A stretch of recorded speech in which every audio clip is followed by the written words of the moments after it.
Sup you beautiful people. Hope you've had a fantastic day. Welcome back to another new episode of What If Deku Joined the League of Villains. If you guys enjoy this what if, comment down below and let me know. And go ahead and check out other what ifs in the channel after watching this video. Before we get into it though, don't forget to subscribe and leave a like, and also share this video with your friends. So let's start this video. Society was in a state of chaos. Citizens were panicking, and the police and heroes were up to their necks work over trying to find out who or what was behind the Kiyashi Ward shopping mall incident. It was first discovered when citizens encountered a barrier while trying to enter. What surprised them was that the people inside were going about acting if nothing was wrong. They called the police, who quickly called the heroes. Upon arriving at the scene, they tried using brute force to break it down, to no avail. However, much to their surprise, the barrier started to evaporate, while releasing the sleep toxin that was floating around in the air. The heroes and police covered their faces and held their breath. When the gas dispersed, they charged inside only to find that no one was there. Well, there were children under the age of 7 lying unconscious, who were given immediate priority, but other than that there was no one. It was like they had all vanished into thin air. Security footage of the event was non-existent. Whoever planned this was smart enough to cover their tracks. However, there was footage of before the event, so they could narrow down who had disappeared. When word got out that UA's students were there, the media attempted to march on to UA to discredit them, only to be silenced by the chief of police, who harshly informed them that UA was not responsible for what happened, since it was an event that happened outside the school. Speaking of UA, the teachers and principal were the most frustrated about this because even though it wasn't their fault, they still felt responsible. Namasa and Ryo came by to let them know what they knew, which wasn't much. This only angered the teachers even more, who felt helpless at that moment. That's why it was a miracle when this happened. Hey. Is anyone around? Please help. This is an emergency. Izuku shouted. For fuck's sake, someone help. Izuku had just finished bringing the 3 wounded students inside the school, where they were now resting unconscious against the lockers. He didn't know what had happened since he had been at the gym all day, but he figured that they were either attacked or caught in some sort of accident. They needed medical attention, or more specifically, recovery girl. Izuku knew first aid. In his line of work it was necessary, but he didn't have the necessary tools to work with. He wished he still had his regenerative drug with him, which always worked. Just then, recovery girl came running around the corner, having heard the shouting. Midoriya, she called out, worried. What's wrong? That's when she saw the 3 students. She gasped and took out her phone to call for assistance. Within a minute, All Might, Cementus, and Ectoplasm arrived on the scene with the police in tow. They carried the trio to the nurse's office, where recovery wasted no time in treating them. Izuku was brought inside a nearby empty classroom along for questioning. Long time no see, kid, Ryo greeted. How are you holding up? Fine, Izuku answered quickly. UA has its ups and downs, otherwise it's okay. This isn't the time to be catching up though, Detective Yagami. No isn't, Aizawa stated, catching everyone off guard. He was leaning against the wall just staring at 3 individuals. It made sense that he would want to hear what happened to his students, but seriously, his uncanny ability to surprise people from out of nowhere was incredible. Izuku was starting to wonder if it was either a habit or a second hidden quirk. Midoriya, you were there when they appeared.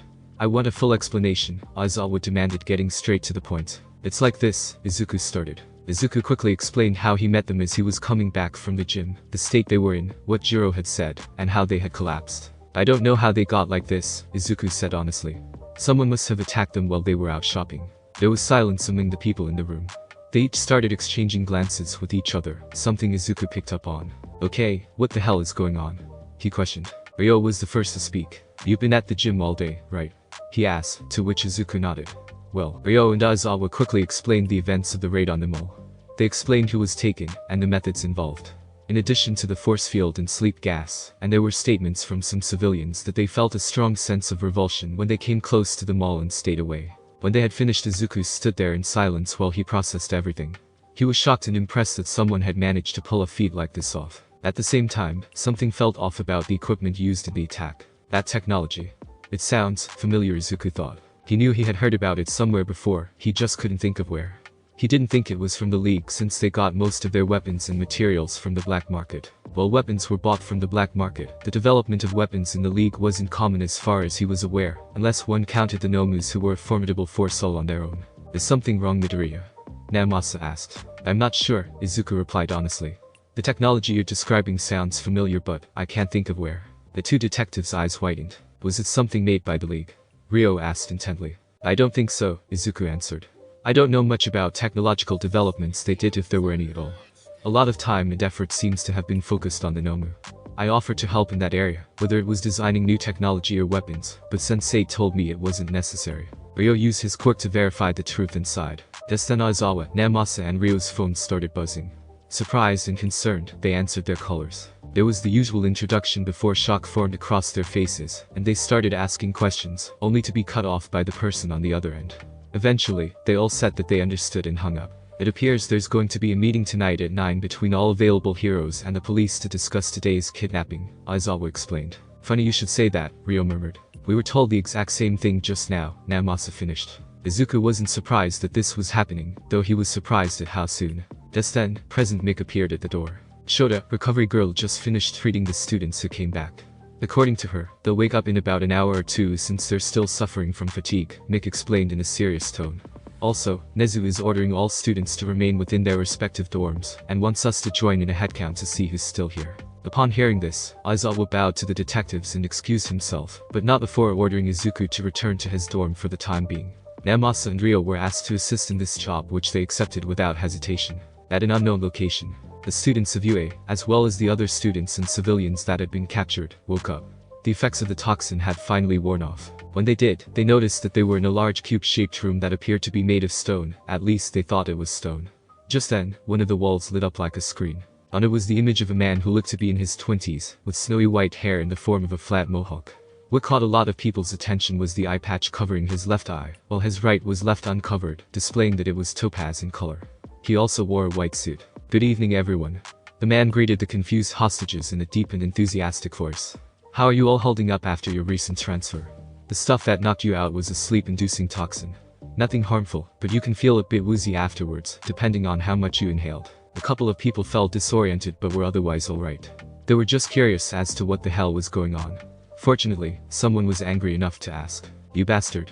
What the fuck did you do to us? Katsuki shouted. The man on the screen didn't react right away. He stared at Bakugo for a couple of seconds.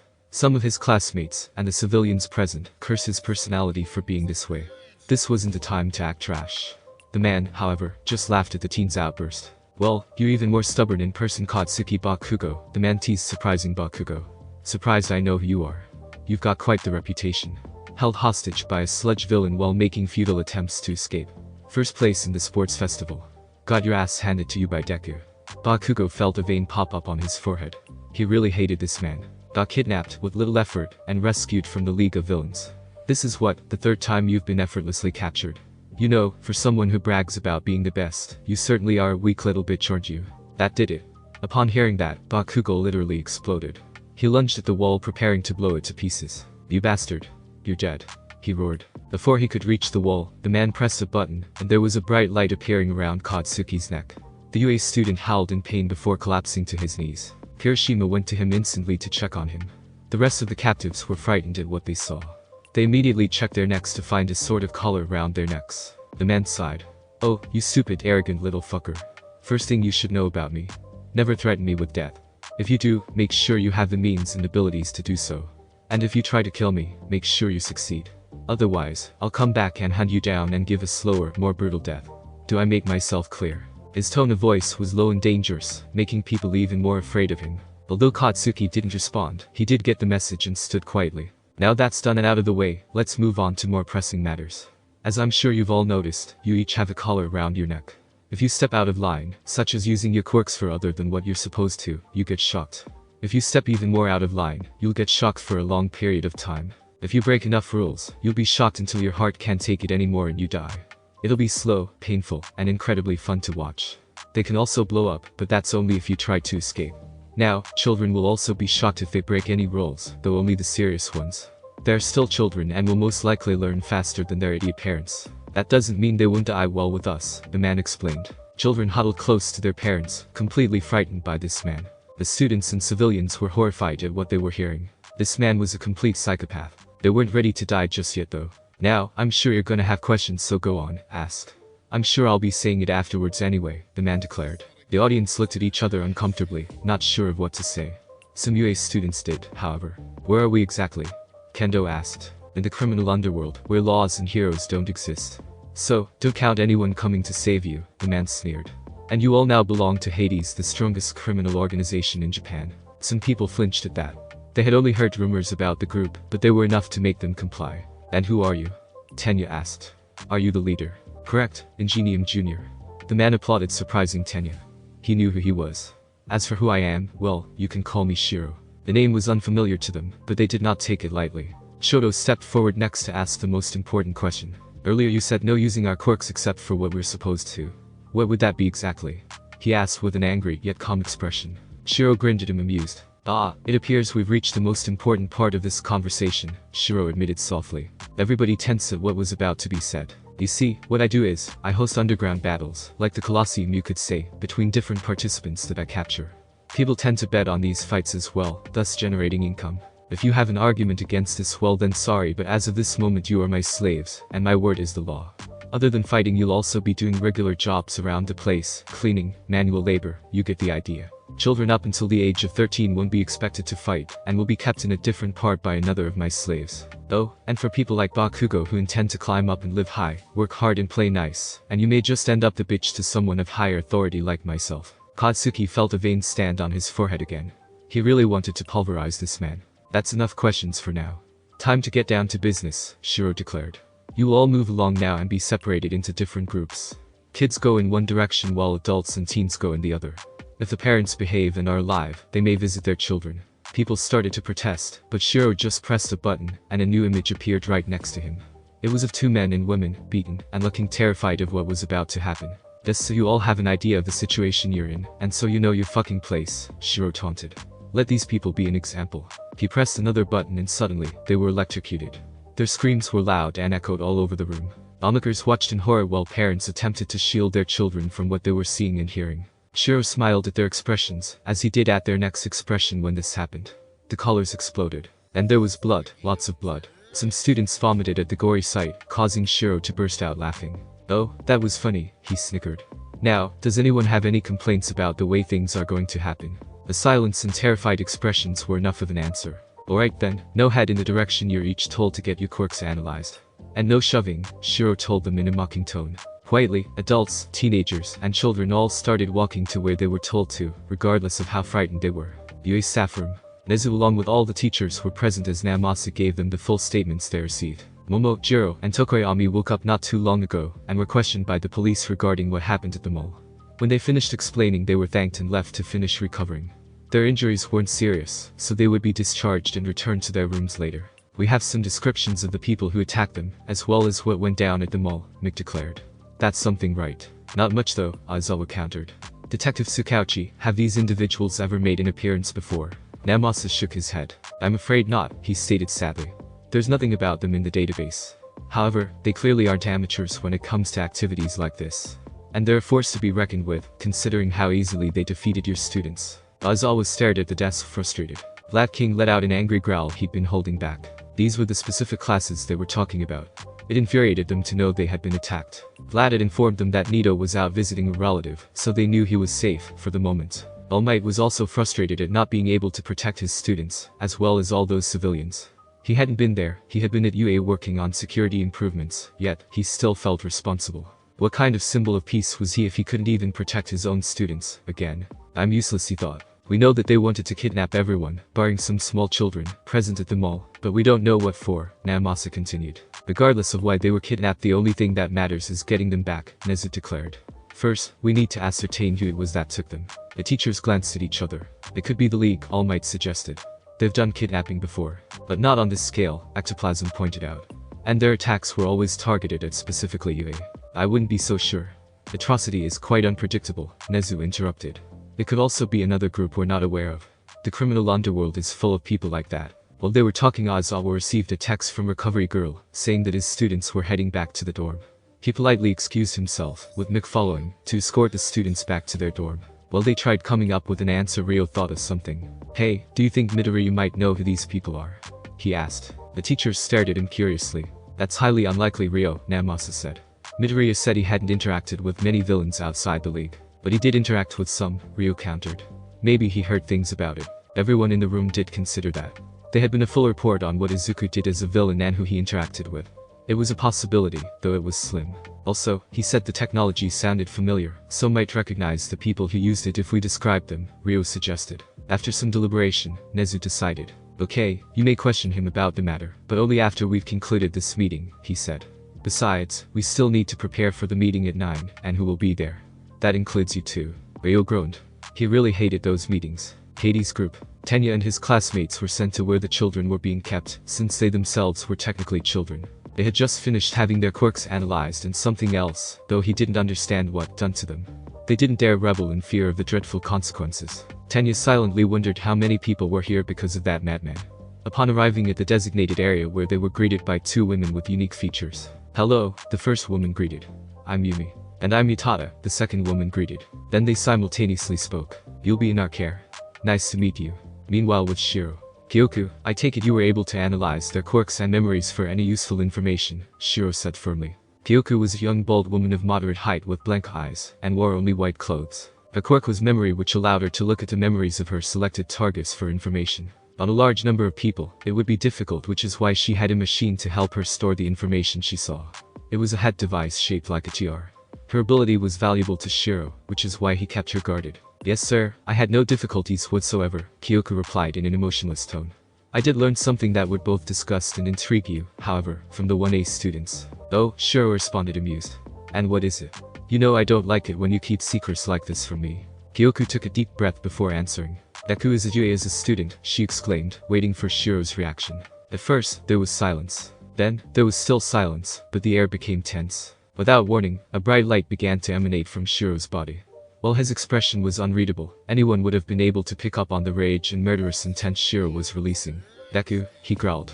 "That fucker is a student at a shitty school for heroes." "Yes," Kyoku responded quickly. Apparently he saved a student of theirs on more than one occasion, and he was granted this as an act of mercy. It is also a protection detail from atrocity as well as any others who may wish to do him harm. Shiro snorted. "Save people. That sounds exactly like him. Being a hero would actually suit him," Shiro snarled. "And that asshole atrocity wants to kill him, well, he's gonna have to get in line." Kyoku shifted uncomfortably. She knew what was coming next.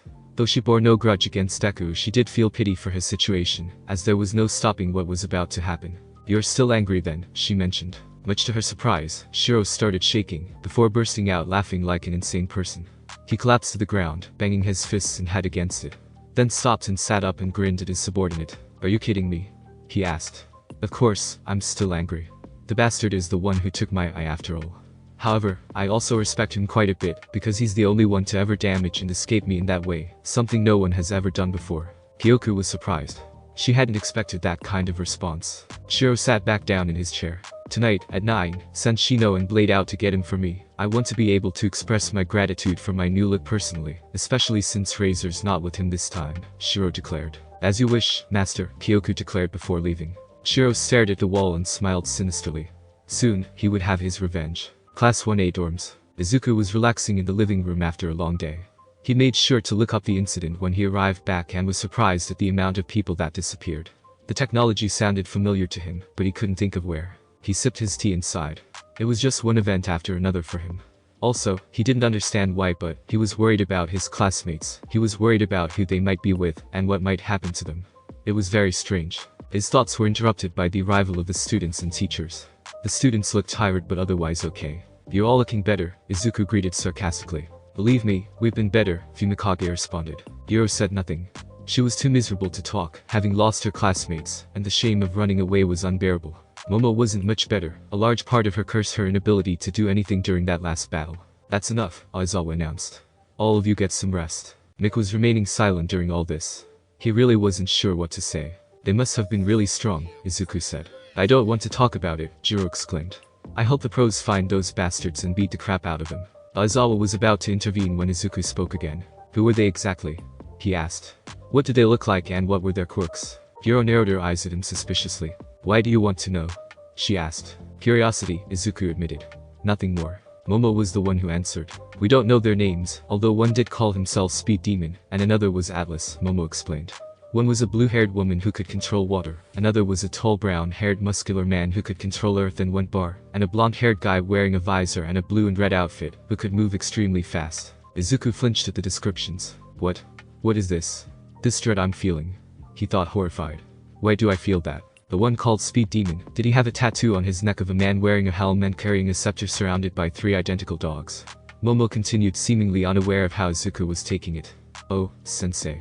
I forgot to mention this before, but they mentioned a man named Shiro wanting the captives in good condition." In that 1 second, That one phrase, that one name. Shiro. Izuku's world shattered. Izuku couldn't hear anything after that. Some of the others called out to him, but he didn't acknowledge them. He had so many thoughts flooding through his head right now that he couldn't think straight. People stopped trying to call out to him when they noticed how silent he had gone. What's more, Izuku had gone deathly pale.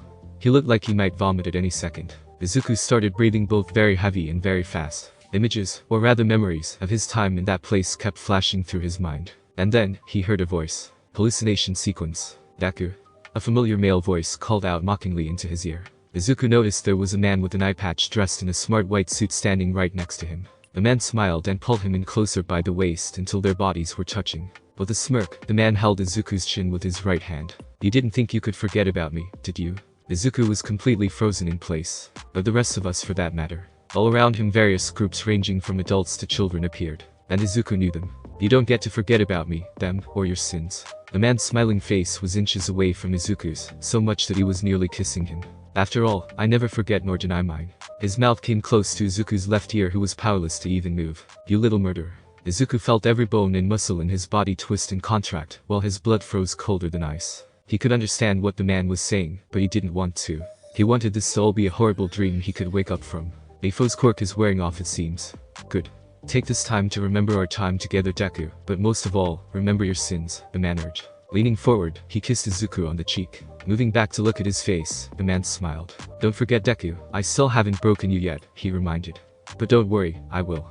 I did promise you after all. Izuku continued to stare as he separated from Izuku. So, do me a favor and don't die until then, he requested. You owe me that much. Izuku didn't answer, not that he could. Until next time, Deku, the man cruelly. Have fun remembering your time in hell. Hallucination sequence end. Midoriya Aizawa called out, stepping forward concerned. Calm down. Izuku didn't hear him, unfortunately. He continued to breathe the way he had, even faster now. The boy could literally hear the sound of his heart beating. He then started trembling violently and fell forward on his knees, only to be caught by Aizawa. The students were horrified at what they were seeing. This was different from the Midoriya they had seen so far. Shiro. Hades. No. Not now, Izuku panted. Aizawa and Hisashi paled at the names. The knowledge of who had taken their students had finally come to light. However, right now Aizawa was more concerned with Izuku's well-being. Especially since he had just figured out what was wrong with him. Hisashi, get recovery girl now, Aizawa yelled. Midoriya's having a panic attack. On it, Mick replied. Mick ran out of the room to call for help. Midoriya, Aizawa called out again and again to no avail. Izuku, it's just us, calm down. Izuku didn't listen, or rather he couldn't. He was too overwhelmed. The panic attack continued for another minute until something unexpected happened. He fainted. Immediately after Izuku fainted, Aizawa did everything he could to make sure he was still breathing, and that the worst hadn't happened. The recovery girl arrived alongside Mick with several medical bots and examined Izuku. Upon verifying that he had just passed out and was not in critical condition, she had the bots hoist him on a stretcher and taken him to her office for treatment. She also wanted to ensure that nothing went wrong when he woke up. Aizawa went along with her as he wanted to make sure Izuku was alright despite knowing he wasn't. He ordered the 3 students to remain at the dorms, and instructed his best friend to inform Nezu about what happened here. Aizawa said he would join him and the other teachers shortly, but right now he needed to check on his student. Meanwhile, the 3 students who just witnessed the event firsthand, sat in the common area, unsure of what to make of it. What the hell was that? Jiro exclaimed. It was like he went insane all of a sudden. From what she had seen of Midoriya so far, he was a calm and collected individual. He rarely, if ever, lost his temper. And what she saw, what they all saw, was completely out of character for him. It was like he flipped a switch and broke down like a mad person. Momo glanced at the table with a worried expression. It would appear that Midoriya knows the people that attacked us at the mall, she murmured. What's worse, he fears them. The reaction we received from him must have been the result of some rather painful and traumatic memories resurfacing. No one said anything. They all knew Momo was right. She had to have been. There was also the mention of fear right there. From what they, especially Tokoyami, had seen from Midoriya, there was practically nothing he feared. This, however, made Dark Shadow remember something Midoriya said during the day he and Fumikage reconciled. Hey Fumi, do you remember the first day we worked with Midoriya, the day we became friends again? Dark Shadow asked. Tokoyami frowned, wondering why Dark Shadow was bringing this up now. Of course, I remember. It was last week after all, Tokoyami mentally responded. Why?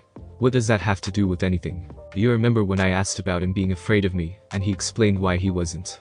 Dark Shadow continued. Tokoyami thought back on that day, and the conversation Dark Shadow had with Midoriya, and when he did, realization struck him like lightning. He recalled everything Midoriya had said and his eyes widened. It was then that he realized how much danger his classmates were truly in. Oh shit, he swore out loud. Shiro and Momo glanced at him with concerned looks. What is it? What's wrong? Momo asked nervously. Yumikage looked up at them with an uneasy expression.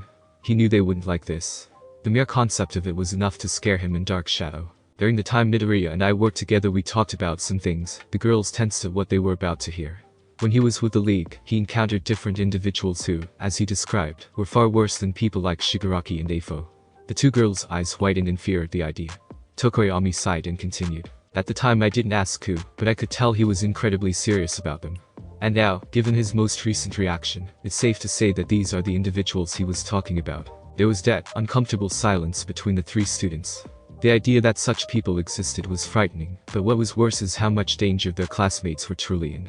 Just what kind of monster was holding them hostage? The staff room. The meeting between the faculty was just ending after having discussed the meeting at 9. Ryo was relieved it was over so he could go and talk with Midoriya. However, at that moment, Mick burst through the door gasping for air. Nezu, something's happened.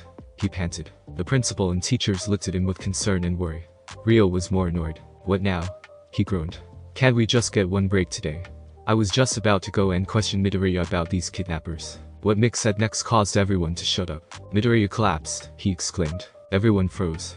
Their eyes widened in shock. From what they had observed from Midoriya, he had never displayed this type of behavior before. Even Ryo, who had gotten to know Izuku on a personal level, couldn't understand why this had happened. The silence was broken by a simple command. Explain, Nezu ordered. Okay, so what happened was me and Shota took the kids back to their dorms, and we met Midoriya there. There was some small conversation about what happened. He asked about the guys who attacked them, and when a name came up, Midoriya Mick knew that what he said next would be the equivalent of dropping a bomb in the room. He had a full-on panic attack. Everyone stared at him stunned. Fainting was one thing, but fainting because of a panic attack was a more serious matter. Mick wasn't done. Before he collapsed, Midoriya said some things, well, actually names, about who these people are. Mick tensed up for the next part. He had never encountered this group himself, but he knew how dangerous they were. He said Shiro and Hades. Several teachers flinched when they heard that name. All Might stared at the desk in horror, feeling even more helpless and guilty than he was before. Namasa accidentally snapped his pen, ink oozing out of it. Snipe gripped his gun. Ryo growled. Nezu put his paws together. Ryo went pale. Why you're kidding, right? Ryo stuttered. Hades as in the largest and most dangerous criminal organization in Japan. As in the one group we have very little knowledge of their members. That Hades. Mick nodded sadly. Hades, despite his size, was a rather elusive group. Their operations were mostly unknown, however sometimes they made assaults on society, though mostly for personal gain. Anytime a member was captured, they were either killed by someone who broke in undetected or, in most cases, took their own life. They resisted any form of torture made on them. Why? Their boss, Shiro, was why. Though the man had yet to make a full-body appearance for the heroes and police, he was already an S-rate villain with a reputation that could make anyone fear him just by hearing about it. Several pro-heroes and police who went after him ended up dead, with certain parts of them found in different places at different times. The same had happened to psychopaths or many members of rival gangs. He was a sadistic bastard, one not to be taken lightly, but at the same time, one they knew so little about. They didn't even know what his quirk was. They had heard rumors that he invoked slavery as part of his regime underground. Well, this certainly complicates things, Nezu said, keeping a level head. Getting panic would do him no good, however, he was intensely furious at what he had just learned. The danger his students were in, and the horror they would experience, reminded him of his time with Atrocity. It made the fur on his head stand up. It's more than that, Namasa muttered. This group isn't easy to find.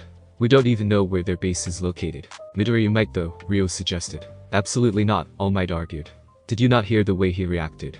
How do we know bringing it up again right in front of him would cause him to have another panic attack? I'm with All Might on this one, Mick agreed. He didn't care if Izuku was a villain.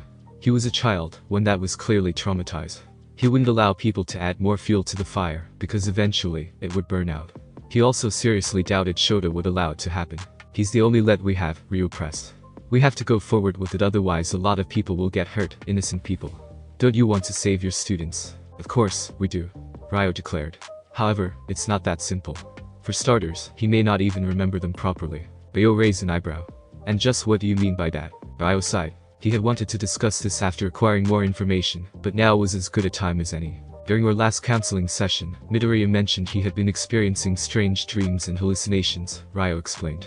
According to him, they started during the hospital incident, and have increased since coming here. At first, he thought they were nothing, but later they felt very real to him. And just what does that have to do with anything? Ryo asked. I'm getting there, Ryo snapped. I only considered it a possibility, but Afo possessed many quirks, did he not? What if had a quirk that could tamper with memories? Everyone remained silent as they considered what Ryo was proposing. And such quirks, when they start wearing off, the memories start to slowly return unless triggered by specific words or people, as we've seen with Shiro's name, Ryo finished. He waited a minute to allow his words to sink in. My point being, if his memories were triggered just by name alone and the result was a panic attack, then they are clearly traumatic. Interrogating him may only serve to worsen his condition. Ryo stared at the ground guiltily. He hadn't thought about that. Interrogation aside, how did Midoriya become associated with Hades and their leader? Snipe interrupted. For that matter, how did he even escape? It was a well-known fact that no one had ever escaped Hades, let alone Shiro. So, how did Izuku manage it? Was he the only one to escape? Or did the League rescue him? Excellent questions, Namasa stated. I'm sure everyone will be asking them. The teachers looked at him with sad, yet also angry looks. I'm sorry, but this has to be reported, Namasa explained. It's our job.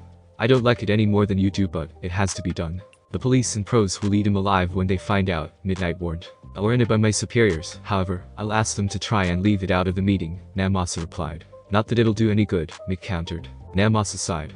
He knew it wouldn't end well. I may be wrong in thinking this, but Cementus spoke up.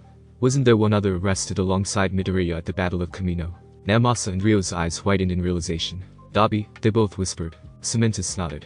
Do you think he might know something about what happened to Midoriya, or even this enemy we're facing now? Namasa thought about it. It's possible. Dabi has stated he was closest with Midoriya in the League, Namasa admitted. At least, that's what we learned from his conversation with Inko Midoriya, who visited him once in prison. Is she still being guarded? All Might asked suddenly. He occasionally checked on Inko to make sure she was okay. Ever since the incident at the villain hospital, Inko had been placed in a protection detail of her own. With her son under the threat of dangerous villains, that threat extended to her as well. Mostly she was guarded by the police, however, occasionally she would be followed by a hero to ensure she got where she needed to go safely. Yes, Namasa replied quickly. There haven't been any incidents thus far, however, we haven't let our guards down. You never know what could happen. All Might exhaled with relief. Might I suggest we keep this hidden from her for the time being? It's just that we've got enough going on as it is, and we don't need any more, Ryo pointed out. The teachers and Namasa exchanged looks with each other. For once, they were all in agreement with Ryo. Very well, we'll inform Mrs. Midoriya what has befallen her son after we have dealt with this incident.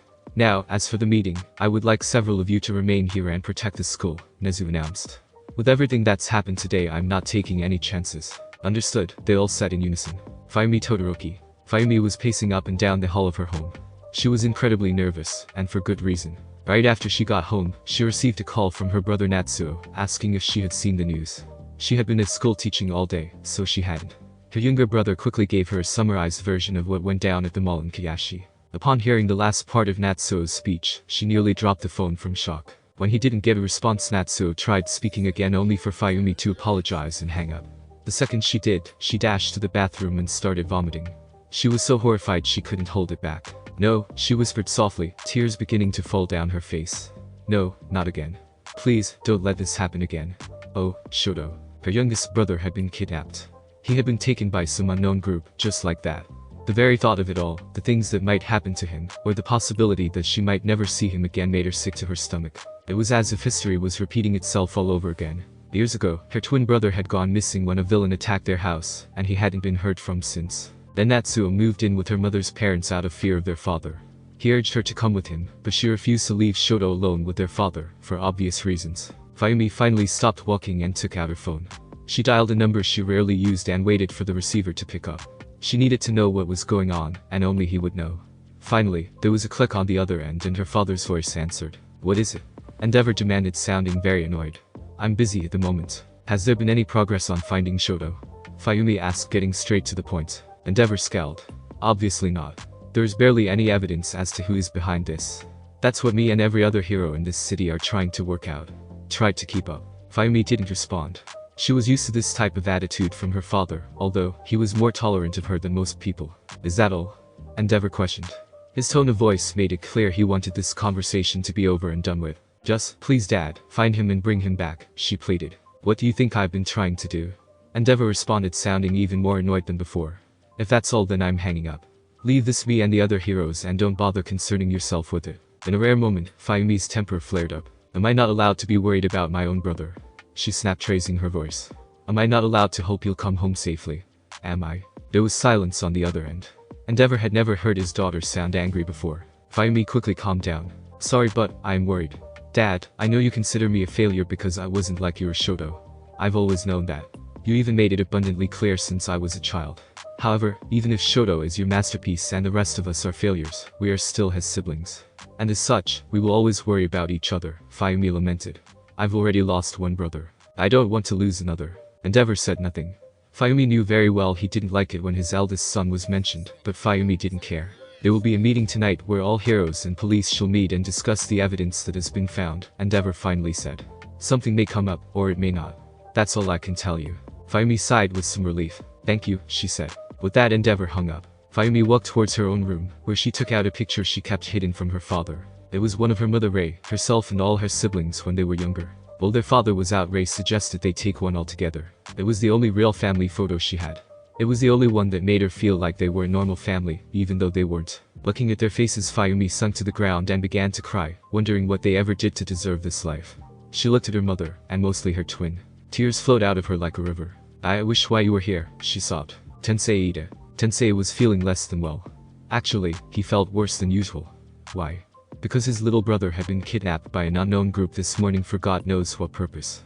He wanted so badly to help find Tenya, but unfortunately, he was confined to this godforsaken bed in the hospital, and by extension, that stupid wheelchair he used to move around. Ever since he was defeated by the hero killer, he had been paralyzed from waist downwards.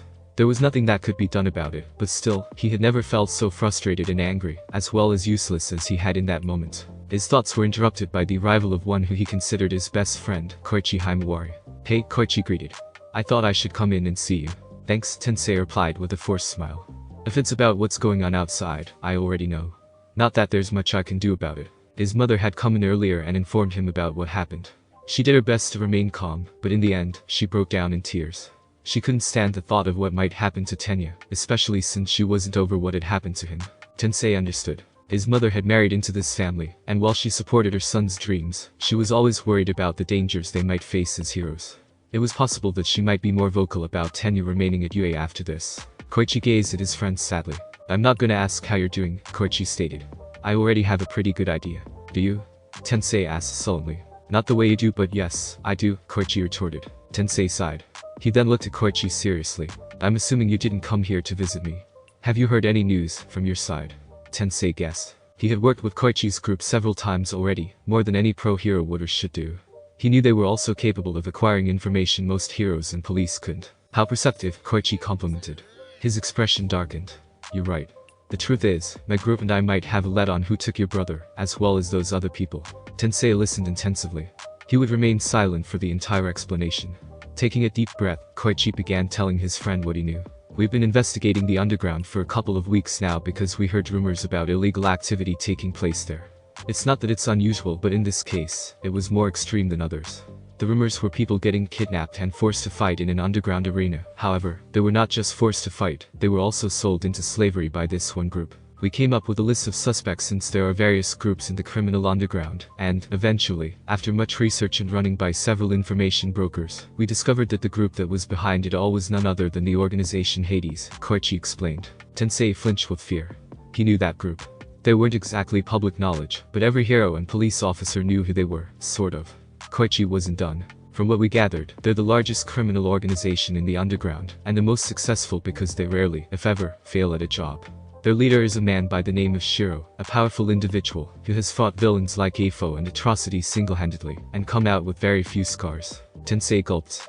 The fear he possessed for his brother's situation just increased drastically. We heard rumors they were planning something big, but we weren't sure what. When we heard about what happened at the mall today, we weren't sure if it was them or not, since there was no evidence of who attacked. However, Sora managed to recover the footage from today, and when she did, we saw that several people bore the symbol Hades group, verifying that it was them. Koichi decided that it would be a good idea to leave out the part where Tenya and his friends were beaten down and defeated. He had a very good idea of how his friend would react if he found out, and Koichi didn't want him to go through that. Tensei was shaking with a mixture of horror and rage. These people, these villains, assaulted his little brother, and now they were forcing him to be a part of illegal activities. It made his blood boil, which was highly uncharacteristic of him. Do you know where they are? Tensei asked softly. Not yet, no, Koichi replied, rubbing his head. We're close, but Hades is incredibly hard to locate. I'm surprised that they've managed to stay hidden this long. We will find them though, of that I swear to you. Tensei stared at the sheets covering him. He carefully weighed his options as his friend waited for his response. Koichi, please save my brother, Tensei pleaded. However, if the situation becomes too dangerous for you and your friends, get the hell out of there. I don't want to lose someone else I care about. I've already lost so much. Koichi grinned proudly. Who do you think you're talking to? Of course, I will. I can't promise I won't come out of it unscathed, however. Koichi, Tensei said softly. I'm serious. Koichi looked back at him. I know you are. Tomoura Shigaraki. Tomoura, like many, was shocked at the news about the raid on them all, even more so about who was behind it. Jiren had informed his group that Shiro was behind it all. For the past few weeks, Tomoura's group had been on the run from the Heroes, Police and Atrocities faction. They had managed to stay hidden from the first two, but had encountered Atrocities group several times.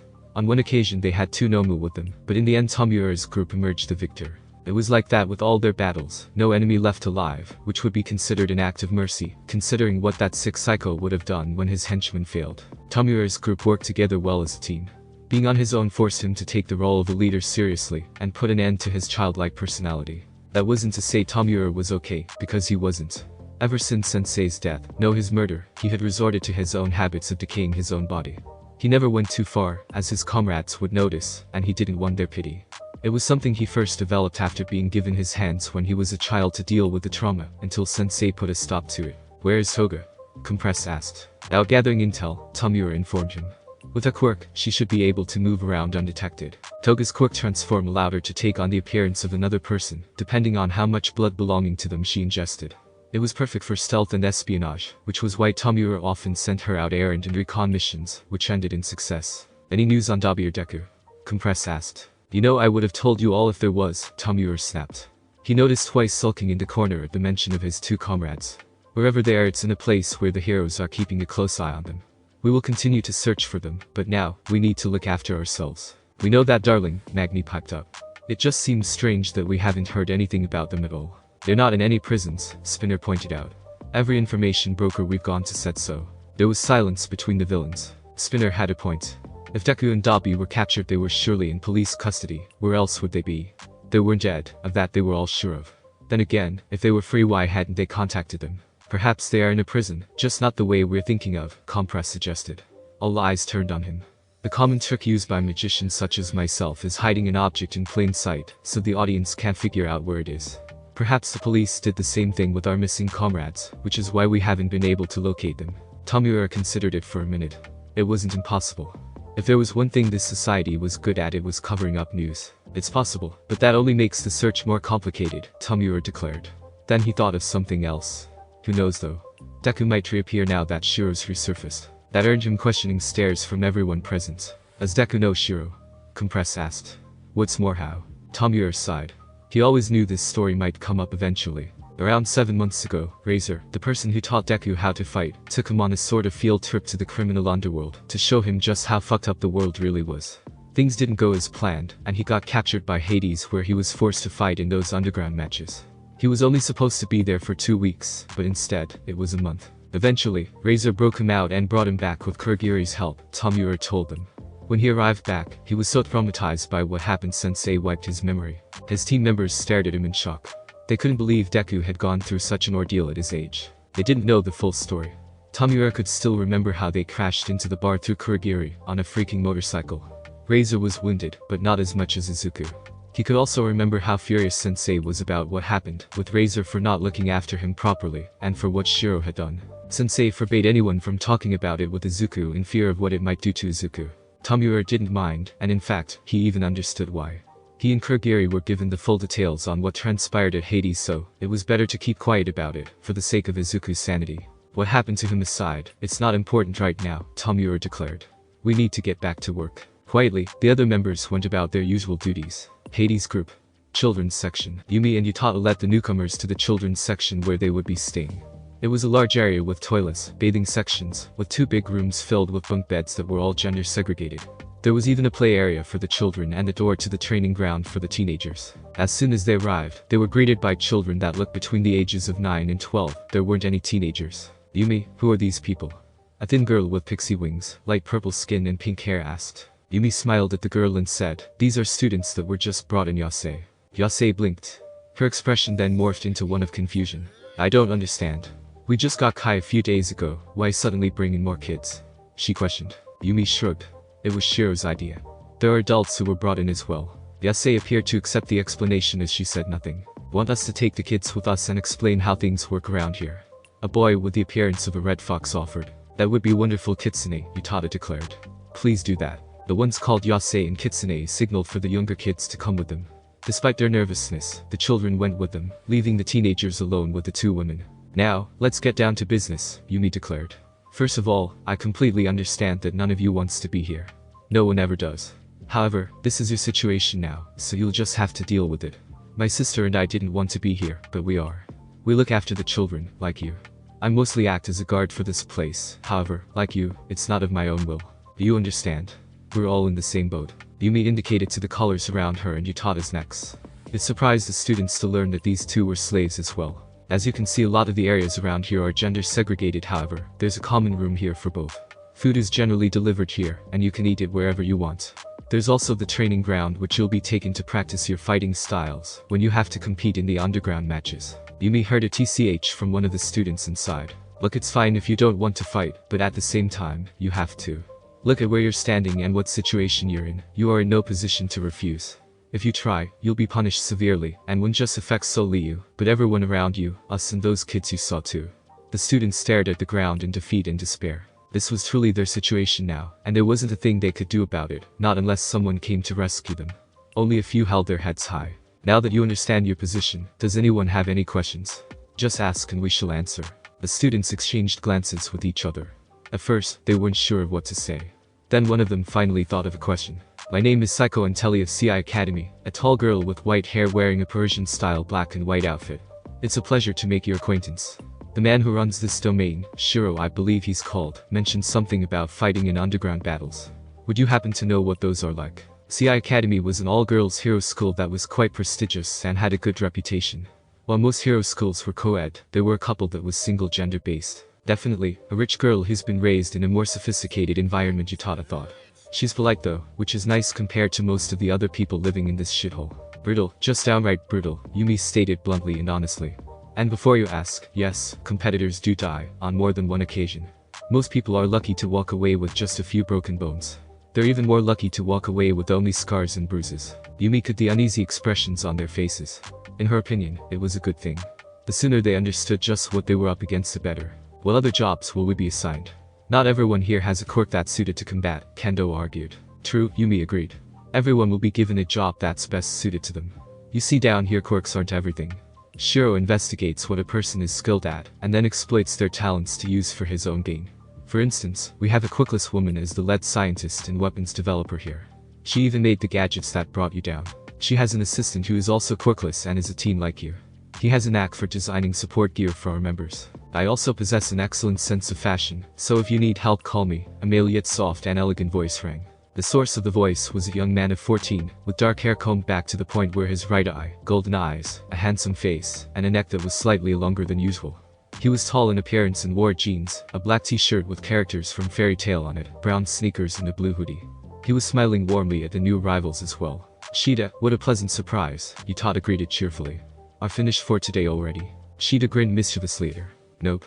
I heard we had some newcomers and I wanted to check them out, Shida responded while holding his hands behind his head. I must say, I didn't expect this many. Are they regular students or are some of them from hero schools? Of the 50 here, 45 are, one is a Gen Ed student, while the others are kids that skip school for the day, Yumi explained, causing Shida to gasp. For Shiro to get his hands on this many hero students made it a man's lucky day. Be nice to them. Also, everyone, this is Shida, one of those two individuals I was talking about a few seconds ago. Treat him with respect. Of course, he responded in a flamboyant tone. Name's Shida. Nice to meet you. If you need help with your clothes, feel free to come to me for help. I can make anything that's suited to your style. I'm better at designing for boys, but I can design clothes for girls. I also make support items for people. You'll need to get special permission to use support gear in your fights and other duties, I'm afraid, but behave and work hard enough, and you'll be granted the equipment you desire. The students were surprised at this team's friendly and cheerful demeanor. How could he act this way in a place like this? Bakugo had a different reaction to this person. He walked up to Shida and grabbed him by the collar, and pulled him in close enough that their faces were only inches apart. Don't I know you from somewhere? He half-asked, half-demanded. Shida frowned. No, I don't think so, Shida replied honestly. I think I'd remember meeting someone like you, Katsuki Bakugo. Katsuki said nothing but glared at the younger male. He wasn't lying when he asked that question. He didn't know how or when, but somehow, he knew this boy, or at the very least he seemed familiar to him. He just couldn't think of when. He released Shida by the collar and walked away. TCH, Katsuki scowled. Whatever. I don't need anything designed by a quirkless person, not when someone with a quirk can do it so much better. Bakugo, that was uncalled for, Tenyu stated. Yeah, don't be mean, Mina piped up. It's alright, I'm used to it. That's how everyone starts off when they hear about me, then they see how good I am and change their minds, Shida reasoned. He then changed to a more serious tone of voice. Let me ask you something, Bakugo. What makes you think I can't design something better than a quirked individual? Have you ever seen the stuff I've made? Have you ever tested any devices made by me? Let me answer that one for you. No, you haven't. So, don't go judging before you try it. Katsuki growled. Why would I need to? You quirkless so, and that automatically makes me useless. Shida interrupted, his voice now cold with a hint of anger. Katsuki glared at him and nodded. Shida sighed. It didn't matter how many times he went through this, it was always so tiring and frustrating. He had to put up with this for most of his life. Okay then, let me ask you another question. For the things I do, why would a quirk be necessary? There are many people in those industries that don't have quirks suited to the job, yet they do it anyway. Shida paused momentarily to catch Bakugo's reaction. It was a mixture of anger and uncertainty, just what he was going for. Take Best Jeanist and Power Loader for example. True, their quirks help with bringing their designs to life, but at the end of the day they're the ones that made it, not their quirks. They use their own intelligence, technical and creational skills to do it. The students were exchanging glances with each other. Most of you seem to forget, the world started off as quirkless. For centuries that's the way things were, and many inventions today are based on theories and designs by quirkless people. So go on, call me useless and weak, but the next time you try and degrade a quirkless person, remember this moment. That seemed to shut Bakugo up. They began making mental notes on how to judge someone not by their quirk, but by their abilities. I apologize for our colleague's rude behavior, he's like that with everyone, Elena defended. She didn't want to make enemies around here, not unless she could help it. His behavior aside, I'm sure many of us will be coming to you in the future, so please take care of us. She bowed her head as a sign of politeness. Sure thing, Shida replied, his cheerful demeanor having returned. On to more important matters. Do any of you have any questions you'd like answered? Utada asked. The students thought about it. Earlier Shiro said no one would come for us. Does that mean no one has ever escaped before? Asui asked. Or been rescued even? The three individuals exchanged uneasy glances with each other. It wasn't something they liked talking about around here, but it wasn't something they wanted to forget either. Once, Yumi admitted softly. Someone escaped once, with some outside help. However, the outside help he received had a thorough knowledge of this place, and they weren't the sort of opponents to be taken lightly, Utada added. He didn't plan to escape at the time, the opportunity just presented itself and he ran for it. He was a friend of ours, one who we're glad got away and hope he never comes back, especially after what he did to Shiro, Shida explained with a hint of sadness in his voice. What did he do? Sasuna asked nervously. The three people stared at her. They all spoke at the same time. He was in a fight with Shiro and was losing badly, but at the right moment, he took out that man's eye. The students were both intrigued and terrified of this individual that managed to accomplish such a feat. Don't talk about this though, Yumi warned. Shiro was furious after he escaped. He was harsher on people for a while and increased guard duty. He even killed people just for bringing it up. 3 months ago, he reverted to his usual self, but other than that don't mention it in front of him. There was silence. The students were now aware of one thing not to do around this place. I know this might sound a lot to ask, but these fights we'll be participating in, would it be possible for us to see them first, just to have a clear idea of what we're up against? Shoto asked politely. Yumi thought about it for a minute. Alas, but I'm not promising anything, she finally said. Shoto and several others nodded in understanding. Police headquarters. Police and heroes gathered for the meeting at police headquarters to discuss what had happened earlier that day. In attendance were the highest-ranking heroes, including Best Jeanist despite still being in recovery, and the highest-ranking police officials. Several UA's staff, including Nezu, were in attendance. Ed Shot, for some reason, wasn't there, and neither was Mount Lady. It was irrelevant at that moment as the meeting moved forward. First of all, thank you for all attending this meeting, the president of the Public Safety Commission, an elderly woman with short hair, announced. Without further ado, let the meeting commence. First off, on our agenda, identifying the people responsible for this barbaric act. I believe the evidence uncovered in relation to this came from UA after several students returned. Principal Nezu if you would. Of course, Nezu acknowledged. Earlier today, students Shiro, Yoyorozu and Tokoyami of Class 1A returned after escaping their attackers at the mall. From them, we acquired a description of what these villains looked like and their abilities. There were a few murmurs. Trouble seemed to always find that class, whether they wanted it or not. Further investigation revealed that these individuals were part of the criminal organization Hades, and this attack was conducted at the order of their leader Shiro, Nezu announced. Everyone began exchanging worried glances and whispers amongst themselves. They all knew who this group was, and what their leader was capable of. Even Endeavor was worried. This would be a very dangerous foe, one not to be taken lightly. How did you trace the threat to this information? Best Jeanist asked. Hades is a rather elusive group that rarely, if ever, leaves any evidence behind. Nezu glanced at Naomasa, who nodded in understanding. They would try and avoid referencing Izuku at all costs. Naomasa's superiors agreed to leave Izuku out of this meeting, but only if he wasn't brought up. I shall turn you over to Detective Naomasa Tsukauchi on that one, Nezu declared. Thank you, Principal, Naomasa said. We conducted several interviews with several villains who were part of major organizations to see if they knew anything. Eventually, we interviewed Dabi from the League of Villains, and he actually had quite a bit to say. Naomasa could still remember how angry Dabi was when he heard about this, which made sense considering his identity. We learned that Hades organizes underground battles which are made up of people they kidnap and force into slavery. It generally extends from teenagers to adults, as children are seen as too young and inexperienced to fight. They are still given minor jobs though. Some of the people present flinched at that description.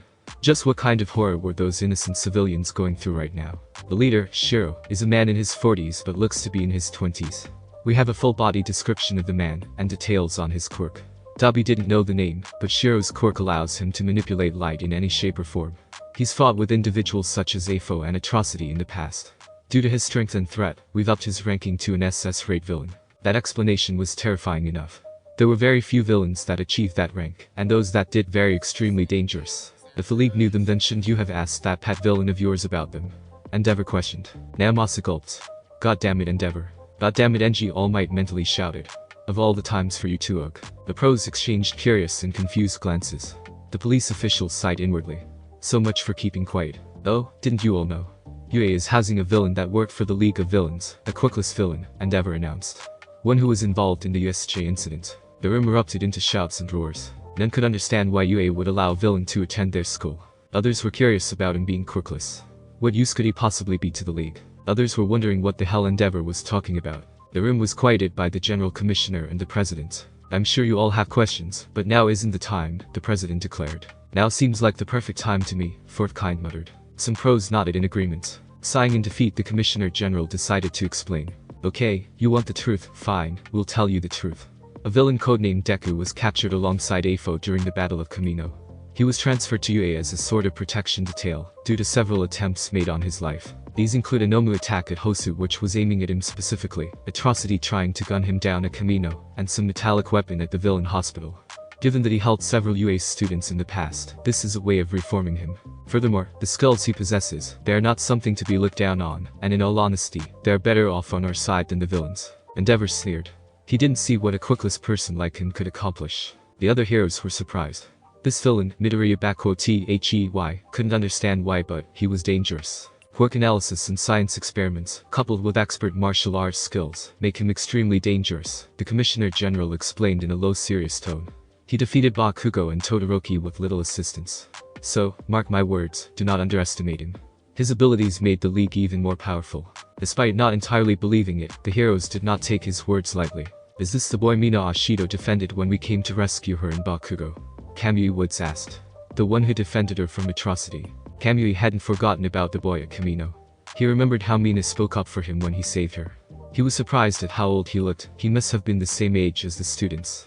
How someone as young as him became a villain he didn't understand. Out of all the League members that were restrained, he was the only one who didn't struggle or try to escape.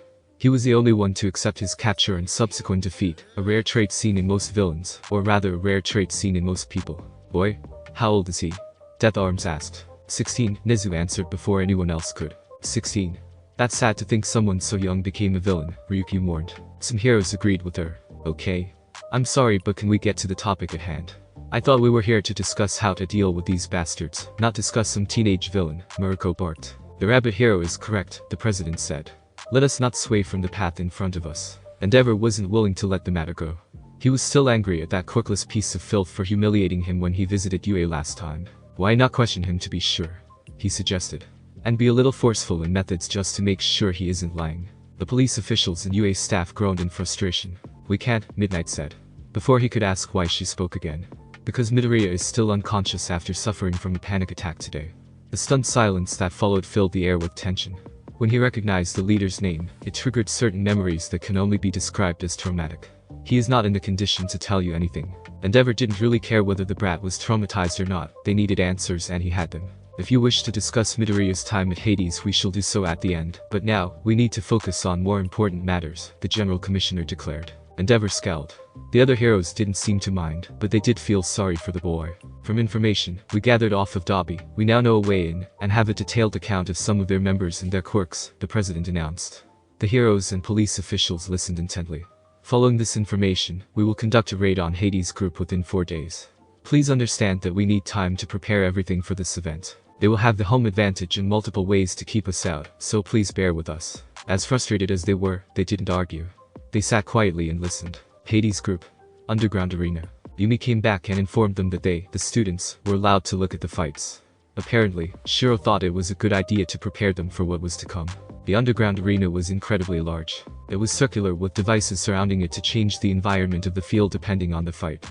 The stands were up high, and the arena was held in by a reinforced cage. One would think it was the Colosseum from Rome, which wouldn't have been a bad comparison. Currently, there were 2 individuals fighting inside, Lobo and some random strong guy. Hey, it's Lobo, Yumi said. He's a strong fighter who's fought and survived in this place for years. He also helps us look after the children. The students watched in amazement as the one called Lobo dominated his opponent with several punches, kicks and German suplexes. Then, to finish, Lobo performed a powerbomb on his opponent to win the fight. He's definitely strong, Shoto murmured. He would need to be careful when facing him in the future. Katsuki wasn't really interested in Lobo, though he did acknowledge him as strong. Where's Shiro? He demanded. I really want to pummel that bastard for what he did to me. Yumi groaned. This one would be a difficult one. Well, you can't. Shiro doesn't fight with, she started. I wouldn't be too sure about that, Yumi, came a voice she knew all too well. Turning behind her, she saw her boss captor leaning against the wall grinning at her. He then waved cheerfully at her. Shiro, what are you doing here? Yumi asked, completely baffled at the situation. I run this place, he reminded her. I know that. It's just, you never check on new arrivals, and you hardly, if ever, come down to this area, Yumi reasoned. True, he acknowledged. However, I rarely get a bunch this valuable, wouldn't you agree? So, I wanted to check them out myself. I also couldn't help but overhear Bakugo here saying he wants to, what's the word, pummel me. Yumi felt her heart sink. This would not end well. No one was ever to threaten Shiro, especially since it would end very badly. Bakugo brought up his fists, ready for a fight. Shiro chuckled. And I thought, why deny him the opportunity, he said, much to everyone's surprise. So how about it, Bakugo? Think you can take me on by yourself? I'll kill you, Katsuki snarled in response. Shiro smirked. By all means try, I dare you. Oh, and Yumi, this won't be a deathmatch, so you don't have to worry. I'm going to send for the medical squad if that's alright, she said nervously. Smart choice, Shiro applauded. He turned to face his upcoming opponent. Now let's get ready, shall we? Hades' assassins. Shiro's assassins were ready to head out. The pair were Shino, Tenshin and Blade. Time to move out, Shino declared in a high yet emotionless voice. Shino was a young woman close to her 30s with a tall, thin figure. She possessed long snowy white hair and crimson red eyes. She wore a white sleeveless mini dress, white gloves, and high heel boots. Attached to her back was a katana sealed in its sheath. However, hidden in the rest of her outfit were several shurikens, knives and mist bombs. We're supposed to capture Deku, not kill him. I still want to fight him to see how much he's changed if that's alright, Blade said in a rough yet excited voice. Blade's appearance was completely covered. He wore loose grey robes that made him look like a ninja. He was bald with dark eyes and had several scars over his head and face, which he covered with a jester mask. He was taller than Shino and had a well-built body. Having said enough, the two moved out towards Yue. That shot was running late to the meeting, which wasn't a good thing. He got distracted helping someone attacked by a thug. Suddenly he saw a figure flashing above him onto a high-rise building. The figure stood admiring the view of the city. Wait a second, is that? Shot realized. When the figure started moving, he did the same. His plans had suddenly changed to something more important. What are you doing here? And what are you up to? He wondered. Izuku Midoriya. Izuku woke up on a bed in the hospital. He collected his thoughts on why he was there and remembered he'd had a panic attack. That was unexpected, he murmured. He lay back in bed, not falling asleep, but in deep thought. He remembered everything, or at least most of it. Shiro, Hades, the friends he had made, as well as the enemies. His deeds, her. So, what do I do now? He wondered. All while he remained blissfully unaware of the danger that approached him. Thanks for listening. I do hope you enjoyed. If you want the next part of this video, like, subscribe and comment down below, and turn on the bell notification. And also check out other videos that I have created and enjoy. See you in the next video. Peace.